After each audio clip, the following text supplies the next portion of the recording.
Hi guys போன pentene வீடியோவில் நம்ம எக்ஸலரேட்டுக்கும் ஜெட்ரேக்கும் தான் ஸ்பீட் டெஸ்ட் பார்த்தோம். ஆனால் அதில் ஜெட்ரே ஜெயிச்சிச்சு. ஆனால் இந்த வாட்டி நம்ம ஒரு சூப்பர் பவரோட வந்திருக்கோம். அந்த சூப்பர் பவர் வச்சு யார் ஃபஸ்ட்டு போய் ரீச் ஆகுறாங்கன்னு பார்க்கலாம். ஆனால் உங்களுக்கு எந்த ஏலியன் தோணுதோ அதை கமெண்ட் செக்ஷனில் சொல்லுங்கள். ஆனால் எனக்கு கண்டிப்பாக எக்ஸலரேட் தான் ஜெயிக்கும்னு தோணுது. ஏன்னா பென்டென் சீரீஸில் இருக்கிறதுல ஃபாஸ்டஸ்டான ஏலியன்னா அது எக்ஸலரேட் மட்டும்தான். ஸோ வாங்க உள்ளே போய் பார்ப்போம். எக்ஸலரேட்டை வச்சாச்சு. இவன் எவ்வளோ ஸ்பீடில் போகிறான்னு பார்க்கலாம் ஃபஸ்ட்டு.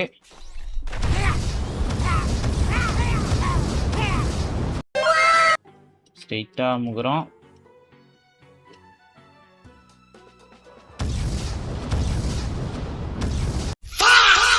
என்னடி இது வரைக்கும் எவ்வளோ பென்டென் சீரிஸ் பார்த்துக்கிறேன்டா. பென்டென் ஆம்னிவர்ஸ், பென்டென் கிளாசிக்கு, அது மாதிரி நிறைய பார்த்துக்கிறேன். ஆனால் இப்படி பண்ணுவீங்கன்னு பார்க்கலடா. அந்த கேம் கிரியேட்டர் மட்டும் கையில் வச்சான்னு வையன், எந்த பவர் யூஸ் பண்ணாலும் ஜெட்ரே தான் ஃபர்ஸ்ட் வருமாடா.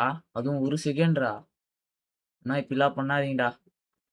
சரி, இந்த வீடியோ பார்க்குற உங்களுக்கு பிடிச்சிருந்ததுன்னா ஒரு சப்ஸ்கிரைப், அப்புறம் ஒரு லைக் மட்டும் பண்ணுறேங்க.